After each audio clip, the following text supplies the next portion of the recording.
میں ہوں عبدالرؤف روفی اور آپ دیکھ رہے ہیں تاریخ نامہ۔ تاریخ نامہ شروع کرنے کا مقصد عالم اسلام، پاکستان کے علاقائی تاریخ، پاکستان کا جغرافیہ بلکہ انٹرنیشنل جغرافیہ، حالات حاضرہ اور دنیا کے مختلف ممالک کے کلچر، ان سے آپ کو روشناس کرانا ہے، تاکہ یہ ہے کہ ایک ایسی تاریخ میں بہت زیادہ جھوٹ بولا گیا ہے، جس کی وجہ سے چیزیں جو ہیں وہ اس حد تک دھندلا گئی ہیں کہ حقائق تک لوگوں کی رسائی، حقائق کو جاننا بہت ہی مشکل ہو گیا ہے۔ اس لیے تحقیق اور ریسرچ کے بعد ایسی چیزیں سامنے لائی جائیں تاکہ یہ ہے کہ لوگوں کو حقائق سامنے آ سکیں اور حقائق جان سکیں۔ اس وجہ سے تاریخ نامہ جو ہے اس کی یہ آج پہلی ویڈیو ہے، اور میں آپ سب دوستوں سے درخواست کرتا ہوں کہ اس کو لائک کریں، اس کو سبسکرائب کریں، اور میں اس سلسلے میں آپ کا مشکور ہوں گا۔ فورٹ منرو جنوبی پنجاب کا صحت افزا مقام۔ جنوبی پنجاب میں 3 ڈویژن ہیں: بہاولپور ڈویژن، ملتان ڈویژن اور ڈی جی خان ڈویژن۔ یہ ان کا واحد صحت افزا مقام ہے جو 6400 میٹر بلند ہے اور ڈیرہ غازی خان شہر سے 90 کلومیٹر کی دوری پر ہے۔ فورٹ منرو، اس کا میں تھوڑا سا ہسٹوریکل آپ کو ویو بتا دوں۔ یہ وہ مقام ہے جہاں پہ سکندر اعظم ایران میں دارا کو فتح کرنے کے بعد، اس کو شکست دینے کے بعد افغانستان کے راستے ہندوستان میں داخل ہوا، تو اس کا ایک خواب تھا کہ میں ہندوستان کو بھی فتح کر لوں گا، لیکن یہاں پر اس کے سامنے سب سے بڑی جو اس کا امتحان تھا وہ یہاں کا ویدر تھا۔ یہاں کے موسم نے اسے چکرا کر رکھ دیا تھا، یہاں کے ویدر نے اسے شکست دی۔ اس کی فوج کے جرنیل بیمار ہو گئے، اس کے فوجی بیمار ہو گئے، پھر یہاں کی برسات نے، یہاں پہ سانپ کے ڈسنے کی وجہ سے اس کے کافی تعداد میں اس کے جو فوجی تھے وہ یہاں پہ مرنے لگے، تو فوج میں ایک بغاوت سی پھیل گئی، سب نے واپسی کے سفر کا اعلان کیا،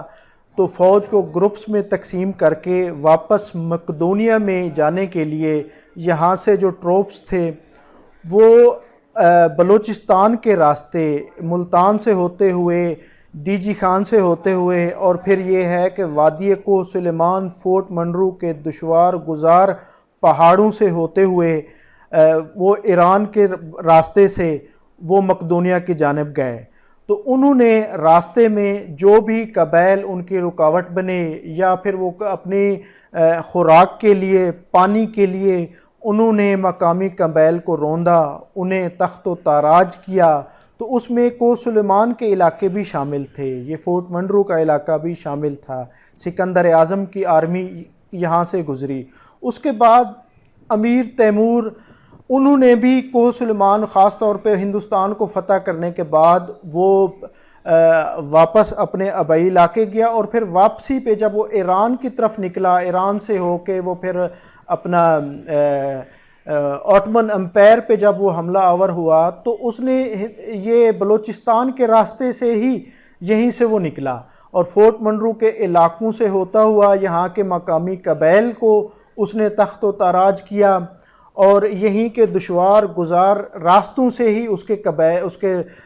قبائل کو رونتے ہوئے اس کے فوجی لشکر یہاں سے گزرے۔ تو فورٹ منرو کی تاریخ جو ہے وہ بہت ہی پرانی ہے۔ برِ صغیر میں جب انگریز آیا، ٹیپو سلطان کی شہادت کے بعد ہندوستان میں انگریزوں کے پاؤں آگے بڑھے، جو ایسٹ انڈیا کمپنی کے ہوتے ہوتے جب 1850 میں انہوں نے سکھوں کو شکست دی، پنجاب میں یہ انگریز جب قابض ہوئے تو یہ علاقہ بھی انگریزوں کے تسلط میں آ گیا۔ کرنل منرو نے 1887 میں یہاں پہ اپنا قبضہ جمایا اور انہی کے نام سے یہ فورٹ منرو کہلایا۔ اس کی بیوی اور کچھ ساتھیوں کی قبریں بھی فورٹ منرو میں آج بھی موجود ہیں۔ تاریخی فاتحین کے جنگی قافلے یہاں سے گزرتے رہے۔ ایران کے نادر شاہ نے بھی ہندوستان میں محمد شاہ رنگیلے کی حکومت پر حملہ کیا تو ان کے قافلے یہیں سے گزرے۔ نادر شاہ نے دلی دور است والے محمد شاہ رنگیلا کو نہ صرف شکست دی بلکہ کوہ نور ہیرا بھی لے کر انہی راستوں سے ہندوستان سے لے کر وہ وادی کوہ سلیمان سے ہوتا ہوا، بلوچستان سے ہوتا ہوا واپس ایران پہنچا۔ تو اس وادی کوہ سلیمان کی بہت ہی پرانی تاریخ ہے۔ اس وادی کا پرانا نام اناری تھا۔ یہ ڈیرہ غازی خان سے جیسے پہلے بھی بتایا جا چکا ہے کہ 90 کلومیٹر کی دوری پہ ہے اور سطح سمندر سے 6470 میٹر بلند ہے، اور یہ پنجاب اور بلوچستان کے صوبے کے سنگم پر واقع ہے۔ جنوبی پنجاب کا یہ خوبصورت ترین پہاڑی مقام ہے جس کا گرمیوں میں ٹمپریچر 25 سے لے کر 35 تک رہتا ہے۔ لاہور سے دور افتادہ ہونے کی وجہ سے انگریز اس علاقے کو کالا پانی سمجھتے تھے۔ انگریز کمشنر سینڈی من نے فورٹ منرو میں کافی اصلاحات کروائیں۔ کوئی سڑک، کیونکہ اس سخی سرور سے آگے کوئی سڑک، کوئی راستہ نہیں تھا، کچے راستوں کو انہوں نے پکی پگڈنڈیاں بنوائیں۔ فورٹ منرو کا راستہ انتہائی دشوار گزار تھا۔ یہ راستہ بلوچستان کو ملاتا ہے، یہاں پر 3 گھنٹے کا سفر تھا۔ جیسے شیر شاہ سوری نے پشاور سے لے کر راج کماری تک، دلی تک جی ٹی روڈ بنائے، اسی طرح پچھلی گورنمنٹ نے 1916 میں ایک پروجیکٹ شروع کیا۔ برِ صغیر میں دوسرا بڑا سٹیل پل یہاں پہ بنایا گیا، جو بلوچستان اور پنجاب کے راستوں کو سہل کرنے کے لیے جاپان کی حکومت کے تعاون سے راکھی گاج سے بواٹا تک 32 کلومیٹر طویل سٹیل پل، جس کا ابھی افتتاح ہونا باقی ہے، تاہم وہ مکمل ہو گیا ہے، جس پر 13 ارب 75 کروڑ روپے کی لاگت آئی ہے۔ اور اب فورٹ منرو کا سفر صرف 1.5 گھنٹے پر مشتمل ہے، اور سیاحوں کو، خاص طور پہ سیاحوں کو، جیسے مری میں لوگوں سے شکایات ہیں کہ وہ ان کا رویہ ٹھیک نہیں ہے، وہ سیاحوں کے ساتھ اچھے انداز سے پیش نہیں آتے، لیکن یہاں کے بلوچ قبائل، یہاں کے مقامی لوگ انتہائی مہمان نواز ہیں۔ راستوں میں جگہ جگہ سبیلے ہیں جو مہمانوں کو، یہاں کے ٹورسٹ کو جو یہاں پہ آتے ہیں پورے پاکستان سے، خاص طور پہ جنوبی پنجاب سے، ان کو پانی پلاتے ہیں، اور بغیر کسی لالچ کے، بلکہ ثواب کی نیت سے۔ اب تو بلکہ یہاں پہ سردیوں میں برف باری بھی شروع ہو گئی ہے، اور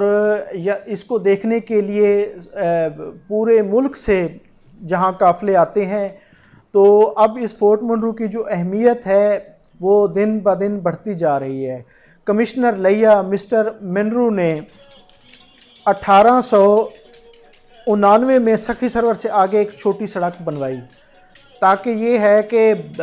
اس کا راستہ جو ہے کوہ سلیمان کے لوگوں تک پہنچے۔ اس سے پہلے یہاں پہ کوئی سڑک نہیں تھی، کوئی روڈ نہیں تھا، کوئی علاقہ، تاکہ مقامی لوگوں تک، تاکہ یہاں کے جتنے بھی دور افتادہ علاقے میں رہنے والے لوگ ہیں ان تک پنجاب کے باقی علاقوں کے لوگ پہنچیں، اور یہاں پہ اگر کوئی بیمار ہو جاتا ہے، اگر کوئی کسی مصیبت میں مبتلا ہو جاتا ہے، تو اس کی باقی دنیا تک یہاں پہ ایکسس ہو۔ تو کمشنر منرو نے یہاں پہ پہلی سڑک بنوائی تھی، جو پگڈنڈیوں کی صورت میں تھی۔ اس کے بعد جمال خان لغاری اول نے قندھار سے انار کے ہزاروں پودے یہاں پہ فورٹ منرو میں لگوائے، تاکہ اسی وجہ سے اس وادی کا نام وادی اناری مول بھی اسے کہا جاتا تھا۔ فورٹ منرو کا علاقہ کھر، جس میں خوبانی، آلو بخارے، بادام کے باغ جو آج اجڑ گئے ہیں، جو انگریزوں نے بھی لگوائے تھے، مقامی لوگوں نے بھی اس وقت کافی تعداد میں باغ لگوائے، وہ آج اجڑ چکے ہیں یا ختم ہو رہے ہیں۔ اور اسی طرح فورٹ منرو میں ڈیمس جھیل کے ساتھ 4 ایکڑ پر مشتمل ایک باغ انگریزوں نے لگایا، جس کی آج بھی کچھ باقیات باقی ہیں، جس میں ناشپاتی، خوبانی، آڑو اور آلو بخارے کے درخت آج بھی کچھ موجود ہیں۔ اگر اس علاقے پر توجہ دی جائے تو یہ ایک گمگشتہ جنت ہے۔ یہ ساؤتھ پنجاب کے لوگوں کے لیے ایک ایسا علاقہ ہے،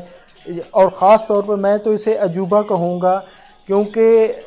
ملتان، بہاولپور اور ڈی جی خان ڈویژن، پورے ملک میں ان علاقوں کا گرمیوں میں ٹمپریچر سب سے زیادہ ہوتا ہے، اور یہاں پہ تو 50 تک ٹمپریچر چلا جاتا ہے، جبکہ یہ فورٹ منرو ایک عجوبہ ہے۔ یہاں پہ جب بھی جائیں، یہاں پہ سیاح جاتے ہیں تو اس کا ٹمپریچر 25 سے 35 تک رہتا ہے اور 35 سے زیادہ نہیں ہوتا۔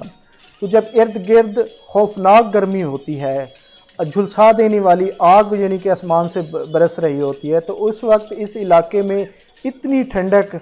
تو یہ سیاحوں کے لیے، یہ وہاں کے مقامی لوگوں کے لیے ایک بہت بڑی نعمت ہے۔ اور پھر یہ سرسبز ہے، اب اس پہ کافی سرسبزہ بھی اگایا ہے اور یہاں کے خوبصورت پہاڑ ہیں۔ لیکن المیہ یہ ہے کہ یہ باقی دنیا کو، خاص طور پہ اپر پنجاب میں، خاص طور پہ بلوچستان، خاص طور پہ یہ ہمارے کے پی کے علاقے، سندھ کے علاقے میں بہت کم لوگ جانتے ہیں کہ ایک انتہائی خوبصورت علاقہ ہے جس کو ہم ڈیولپ کر کے، جس سے ہم لاکھوں نہیں کروڑوں روپے سالانہ کما سکتے ہیں۔ اور پھر یہاں کے لوگ بہت زندہ دل ہیں۔ بلوچ قبائل، ان کی ایک اپنی روایتی موسیقی جس پہ وہ رقص کرتے ہیں، اور خاص طور پہ گرمیوں میں جب سیاحوں کی آمد بہت زیادہ ہو جاتی ہے تو بلوچی رقص جو ایک روایتی طریقوں سے، مخصوص طریقوں سے کرتے ہیں، وہ یہاں پہ ڈیمس جھیل کے ساتھ، وہ اوپر پارک میں، اور پھر اناری پہاڑی پر جگہ جگہ یہ بلوچی نغموں پہ رقص و سرود کی یہاں پہ محافل بھی اکثر جمتی ہیں، جس میں بلوچی نوجوان خاص طور پہ گیت بھی گاتے ہیں، مقامی گیت، جس سے سیاح محظوظ ہوتے ہیں اور اس کو پسند کیا جاتا ہے۔ اگر فورٹ منرو میں، فورٹ منرو پہاڑی سے اناری پہاڑی تک، یہ دو بڑی پہاڑیاں ہیں، ان کے درمیان ایک طویل چیئر لفٹ لگا دی جائے تو میں سمجھتا ہوں یہاں سے سالانہ کروڑوں نہیں اربوں روپے کمائے جا سکتے ہیں، کیونکہ فورٹ منرو میں یہاں پہ ٹھنڈک کے حوالے سے، یہاں کے ویدر کی خوبصورتی کے حوالے سے، یہاں پہ میں سمجھتا ہوں جو سہولیات ہیں وہ ناکافی ہیں۔ اگر سہولیات کو بڑھایا جائے تو یہ علاقہ سیاحوں کے لیے، یہ علاقہ دیکھنے والوں کے لیے ایک جنت بن سکتا ہے۔ اسی لیے میں نے اسے لفظ یوز کیا ہے گم گشتہ جنت، جس کا لوگ بہت کم جانتے ہیں، اور جس پہ یہ ہے کہ کوئی ایسا کام آج تک زیادہ نہیں کیا گیا تاکہ یہ ہے کہ اس کی ڈیولپمنٹ ہو سکے۔ پچھلے ادوار میں فورٹ منرو ڈیولپمنٹ اتھارٹی کا قیام بھی عمل میں لایا گیا، جس میں بلکہ اربوں روپے کے فنڈ بھی دیے گئے۔ میری تمام دوستوں سے درخواست ہے کہ ویڈیو کو لائک کریں، چینل کو سبسکرائب کریں، اور تاکہ اسی طرح کی مزید ویڈیو، اور بلکہ اس سے بہتر ویڈیو، اور پورے پاکستان میں ہسٹری کے حوالے سے ہمارے ہاں بہت زیادہ مواد ہے، اور ہسٹری آج تک اس کے حقائق، اس کے ایسے واقعات جو سامنے آج تک نہیں لائے جا سکے، وہ آپ کے سامنے آئیں، تاکہ علم جو ہے اور جاننے کا علم جو ہے وہ ہر ایک کا حق ہے، اور جاننا ہی ترقی کا عمل ہے۔ تو فورٹ منرو کا منفرد کلچر، بلوچ روایات، کوہ سلیمان کی موسیقی، بلوچوں کی موسیقی، یہاں کے پہاڑی چشمے، یہاں کا موسم، اور اس منفرد علاقے سے آپ جو ہے یہاں کا ضرور وزٹ کریں، اور تاکہ یہ ہے کہ ایک نئی دنیا، جو ایک نیا عجوبہ، جو ایک نئے لوگ، آپ ان سے روشناس ہو سکیں۔ بہت شکریہ، تھینک یو، اللہ حافظ۔